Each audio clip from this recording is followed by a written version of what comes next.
Hey, everybody, welcome back to this episode of Think Business Live. I'm looking forward to talking with Eric Redmond. Eric, hope you are doing well. I'm looking forward to our talk. I want to give everybody a quick bio on you before we get started. 20-year vet technologist who's always happened to show up wherever deep technology history is being made, from the first iPhone apps to big data to Bitcoin. You have advised state and national governments, Fortune 100 companies, and groups as varied as the World Economic Forum and MIT Media Lab. You've also authored half a dozen technology books, including two tech books for babies, and spoke on every continent except Antarctica. You're a husband, you're a dad, and you're a leader of global tech innovation team at Nike. That's a great. I love reading it, and I'm happy to have you on the show. All right, so let's dive in a couple places. First, let's start off with. Also, let me just say this: author of your new book, Deep Tech. So we'll talk about Best-selling author. Excuse me, best-selling author, Deep Tech. Yes. My publisher loves that plug. I love it. No, absolutely. We gotta plug the book. So let's talk about technology. Let's talk about innovation and technology, Eric. So as we sit here live on July 14th, 2021, I'm reminded of an article I read before COVID that talked about 85% of the jobs that exist in the year 2030 don't exist today. This was in 2020. And some would say that COVID accelerated that a few years.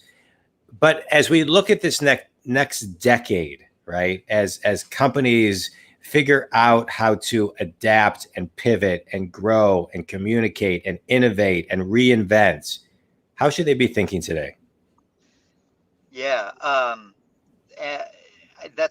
that question really gets kind of the heart of the book, and the reason that I wrote it and that I'm speaking to you. A lot of I speak to a lot of business leaders that are not technical. That's kind of where this whole idea came from, and they would very much prefer a world. I think especially some of the older executives that for them tech is still this sort of cost center function, that it's sort of like plumbing or facilities, where it's like, I gotta have an IT department, and now I want to pay them as little as possible to get what I can.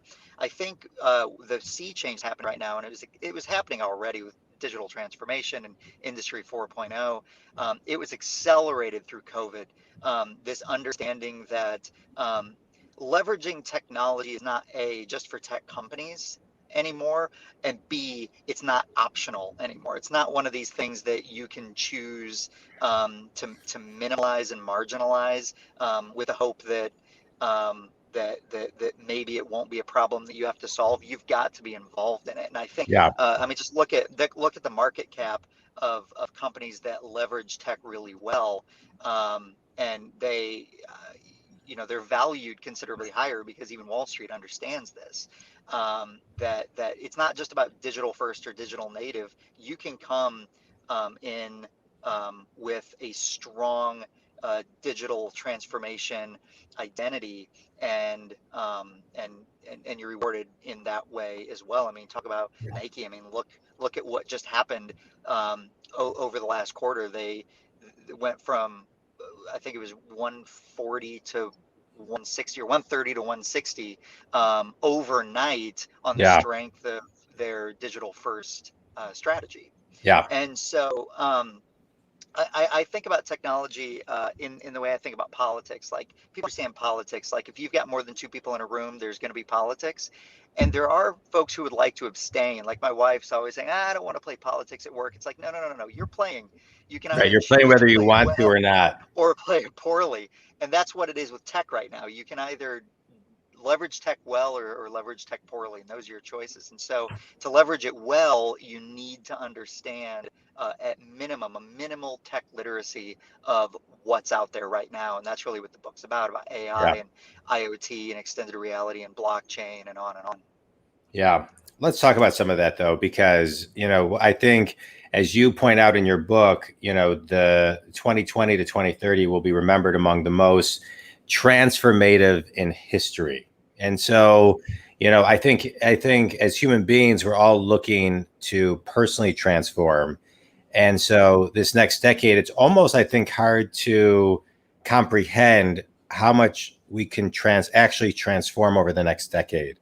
And so what are the things that are going to change? I read a recent study that, self-driving cars will, the study that I read was, decrease accidents by 80%, decrease insurance rates by 40%, and that's almost hard to think about because it just is, right? We all are used to driving. And so what are we going to see transform first, and how do we transform with it?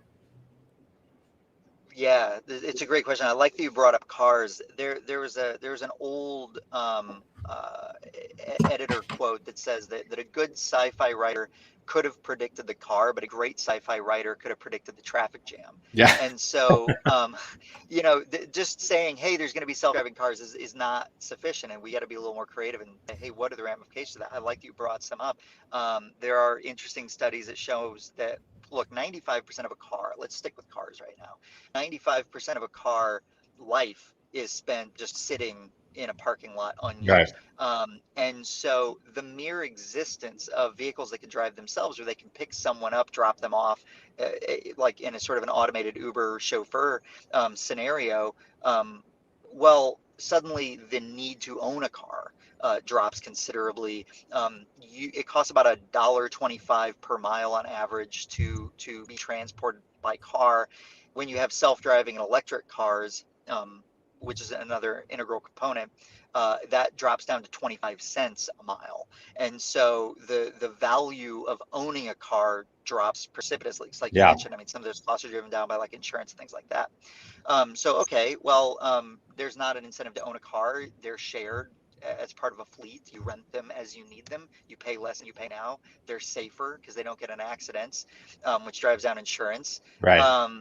So the number of cars created will drop, and so some estimates have placed that at about 40%. That once self-driving cars are sort of level 5, which is sort of full autonomy, 40% drop in cars that exist and being manufactured. All right, how's that going to affect the car manufacturing industry? What's that going to do for Detroit? Also, but what's that going to do for climate change? One of the other interesting ramifications is 1.3 million people die in automobile-related accidents globally every single year. That so self-driving cars being better drivers can reduce that. Yeah. Unfortunately, the number one source of fresh organs for organs transplant, healthy organs, actually come from automobile accidents. And so what are we going to do when now there's a shortage of these organs for humans? So there's some research in 3D printing organs now. And so that's when I think you start Amazing. seeing some of these technologies working in concert together. They will create new opportunities that can be solved with other deep tech. Yeah. I love it. It's interesting that you talk about that. I mean, my brain never even went to, organ donors. I actually renewed my license yesterday, and I checked to be an organ donor. But the stat that you're talking about would have never crossed my mind. But so interesting on the ripple effect that actually has on, probably 10 to 100, if not 1,000 more businesses, that the ripple effect that is. That's right, and Yeah. individuals as well. Truck driver is the number one job in 29 states in the U.S. Well, suddenly the number one job just disappears. So what are we going to do with all of those folks that, Yeah. through no fault of their own, their lifelong skill is just not needed in the market anymore? And so, yeah, there's and we got to start thinking about this stuff now for sure. And this Correct. is why, again, I think everyone should, no matter what your position is, whether you're an entrepreneur looking to start a company, or your C-suite looking to guide and lead your company into the future, you're looking for new opportunities, or your government officials, educate yourself on what this is, because now is the time that Right. we got this small window where we know what's going to happen, and we have the opportunity to solve up front. Right. Well, we have the opportunity to say, okay, well, there's X amount of years. So if I study 5 minutes a day, 4 days a week to learn a new craft, to understand kind of this, then I can be in a position to adapt and pivot and evolve with the technology. So I love what you're talking about. I want to talk about a little bit about, your book talks about creating the future and AI and machine learning, and extended reality and, VR, AR, MR, autonomous vehicles we talked about. I mean, there's so many things. It's almost like, it's hard to comprehend what a lot of this is. You're kind of in the Bitcoin world. I think it's hard for people to comprehend even what the whole crypto world. But I don't want to go there. I really want to talk about artificial intelligence and virtual reality, because I think those are things that people are actually experiencing now, even through using Amazon when it comes to artificial intelligence in that minor way. And so where are we going to see, it's interesting. Years ago, I did a virtual reality where I put on goggles. I knew I was in an office, and they had you go up in an elevator. I was like underwater, and then I went up on an elevator. They open it up. You're 100 stories high, and you have to walk the plank. Richie's Plank. Eric, I couldn't do it. I mean, I knew where I was in reality. The fear is real. Couldn't walk the plank. So then they put donuts at the end. And so I literally I found myself crouching down and then walking. And then I was flying around New York, and every time I hit a building, I literally almost fell down. It was so real. Yeah. And this was like Atari version of when I grew up, not to what it's ultimately going to be, where in 10 years, you and I are doing a podcast with glasses on, and we're in, sitting in the seat right next to me. Correct. I'm sitting next to you, or we're in, somewhere in the world talking. And so how, where's the tipping point of that change, where what we're doing right now becomes absolutely archaic? Yeah, absolutely. I deal with this a lot because my day job is really about researching emerging technologies, and I've been doing it for over 2 decades now. And I think a really great tool that's I think both overvalued and undervalued is the Gartner Hype Cycle. And I love it because I always tell people, they're like, well, when's a great time to get into technology? I was like, after it's fallen off the hype cycle, on its way up, ignore it because it's probably too new and it's probably 10 years out. Yeah. But once it drops past the hype, that's the interesting time to get in, because the only people left are the true believers. These are the ones that are going to live through the slog of building up. And so in the hype cycle, it kind of goes up this big bump, that peak hype, and then it drops, and it lands in this area called the trough of disillusionment. And the trough then gives way slowly up to what they call the slope of enlightenment to the plateau of productivity. I think these are the right terms. But that phase is really when things are optimal to really jump in, because you're not being led by hype and promise, because this stuff happens all the time, right? Like, why don't we have self-driving cars? It's like, well, because it takes a really long time to really hard problem solve. Why don't we have AR, VR? We do have AR and VR. It's just, it takes a while to get good enough and easy enough. And just as importantly, an ecosystem of developers and companies on board and brands on board to make the experience worth the effort. And that's happening right now. That work's happening right now. So I talk about AR and VR in particular. People ask, what's the inflection point? When is this slope going to hit the point where it's oh, now it's happened? Honestly, I think a really safe bet is when Apple jumps in, because they tend to be pretty good at saying all right, now is the time. Now this is real. And they've done it. They got a pretty good track record at it. And I think the excitement of folks. By the way, I don't have Apple stock. I'm not. I'm not a shill. I just observational. But right now is the time to be prepared for it, because when it happens, it's almost too late now. That you don't want to be on the tail end of that. Yeah. Now no, absolutely. You're kind of rushing through the fire exit when everyone else is trying to get in too. Yeah.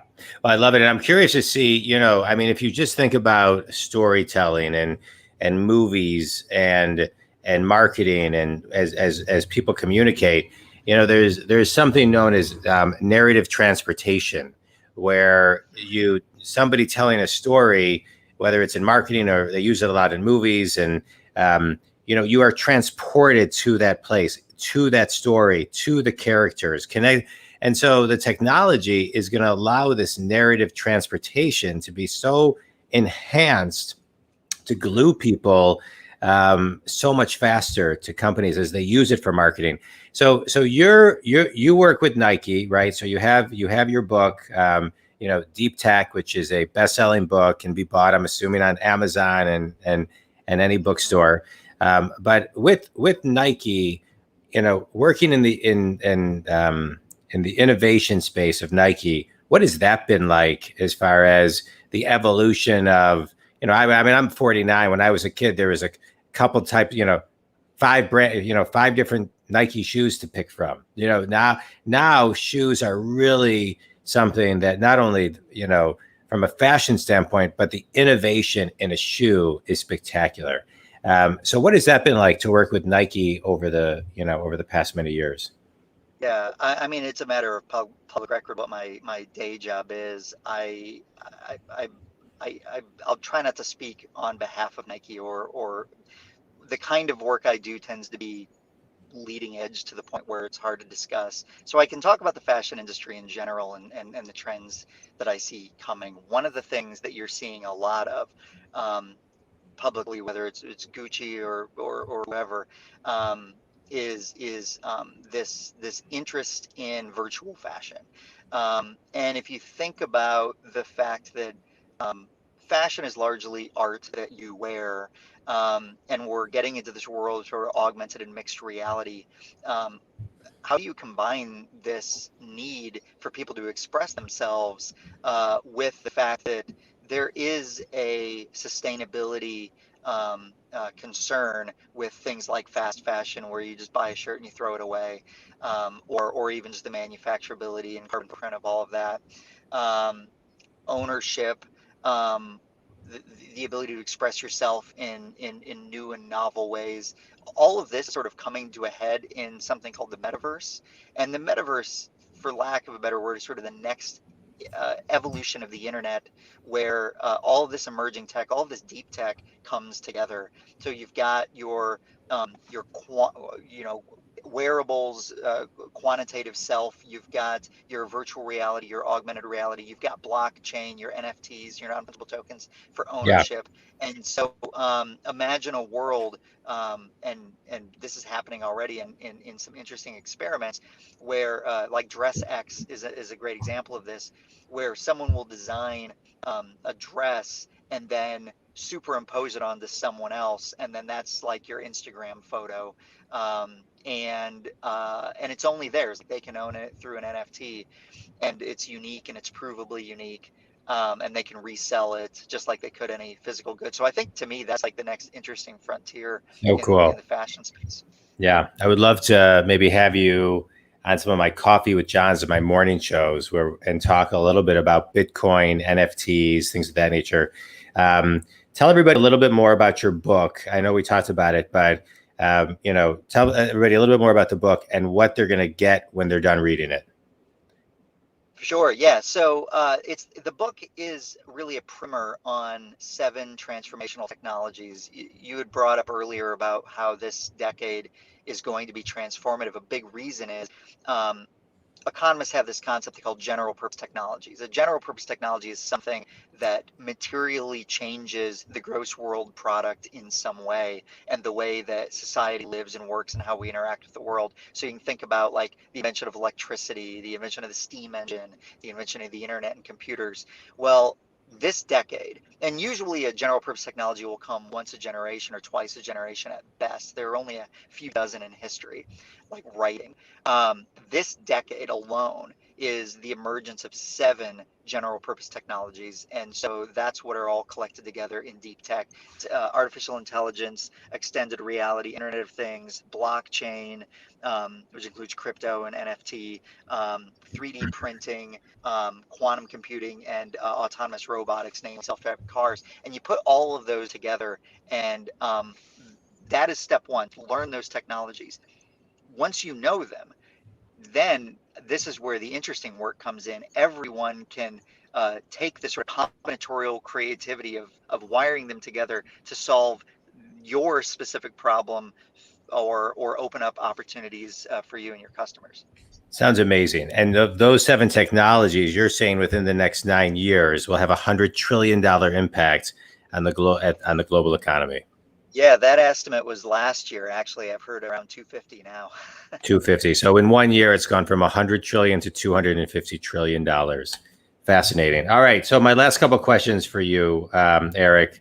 How does someone end up in this space? So kind of rewind and give me the 1-minute Reader's Digest, Think Community, the Reader's Digest version of how you end up in innovation. Who planted the seed early on that gave you the bug to be connected and in alignment with reinvention and innovation? Yeah, ADHD and you know, I do think you need to have sort of a boundless optimism Yeah, and a drive to hey, how can we push things forward, and a tenacity, honestly, because some of this stuff does move pretty slow. You go and look at things like, I mean, I wore Google Glass 8 years ago on my yeah, face for an entire year, and it didn't go anywhere really, other than the fact that it was one small step towards where we want to go. It right. might be another few years before something like that's ubiquitous, and it's just a willingness to experiment. I really divide the world mentally into innovators and bureaucrats. So in some ways, like, the ability to be an innovator is, bureaucrats love boxes and they feel Yeah, safe to know that there's box and there's lines connecting box. Nothing wrong with that. My wife is a bureaucrat. Innovators just want to smash those boxes, or rewire the lines that connect yeah, them. And it's just it's largely a mindset more than yeah. anything. I love it. All right, you ready for a quick speed round? Let's go. All right, minus your own book, Eric. What's your favorite book and why? Oh, currently my favorite book is Jean Baudrillard's Simulacra and Simulation. Um, it's really a critique on the world, and what's real and what's not, and um, I just can't put it down. Sounds amazing. Best piece of wisdom you've ever received? Ooh, um, planning my wedding. Um, my mother-in-law was trying to drive our decisions, and the wedding planner said, listen, be polite, and then just do what you want to do anyway. Yeah, that's a good one. That's a good one. Finish this sentence. One thing every company needs to do who's stuck in 2015 when it comes to technology is. Look at your planning cycle. It's probably too slow. Don't Yeah, make it yearly. Look at quarterly yeah, I love it. I would almost say monthly and track it, or pretty faster. Yeah. consistently. Yeah, I mean, when you talk about an additional $150 trillion swing in 1 year, that says that people are listening to this information and they are accelerating so many things in business, and so many things are popping up. As a business coach, I had 3 people yesterday call me and say, "Hey, can I spend some time with you going over a new idea I have?" I mean, I think this just sparks some new ideas. Define yourself in one word. Relentless. All right. Great book, by the way, by Tim Grover, Relentless. Yeah, great book. Um, Last question. Fast forward 100 years. What's your legacy? Um, that wow, I can't even imagine, honestly. Man, if my name is remembered in 100 years, I'd consider that a win. All right, good. That's great. Tell everybody where they can connect with you, get your book, everything else. Yeah, I'm fairly active on LinkedIn. The book is available wherever fine books are sold. Amazon's probably easiest, but deeptechbook.com is a good portal to start. It's great. Can't thank you enough, Eric, for being on the show today. It was great. I learned a ton. Absolute pleasure. I would love to have you on again and dive deeper into some of this. I think it's so important. It's amazing to me. I was in the internet business when I was 23, sold a company when I was 25, and it was dog years then, and it seems to continue to be dog years today. I love talking about reinventing yourself and innovation and being, disruptive for positive change. It's great. So I appreciate you. Think Community. Check out Eric's book, Deep Tech. It can be found on Amazon, and his website. Give everybody your website one more time, Eric. It's deeptechbook.com. And next time we meet, I promise I won't be in a car. All right, good. Well, hey, listen, technology, you can be anywhere. It's 2021, right? It doesn't matter where you are. Think Community. Appreciate you always. Eric, thanks so much for tuning in and joining with me today. I appreciate it. Thanks, everybody. Thanks a lot. Pleasure.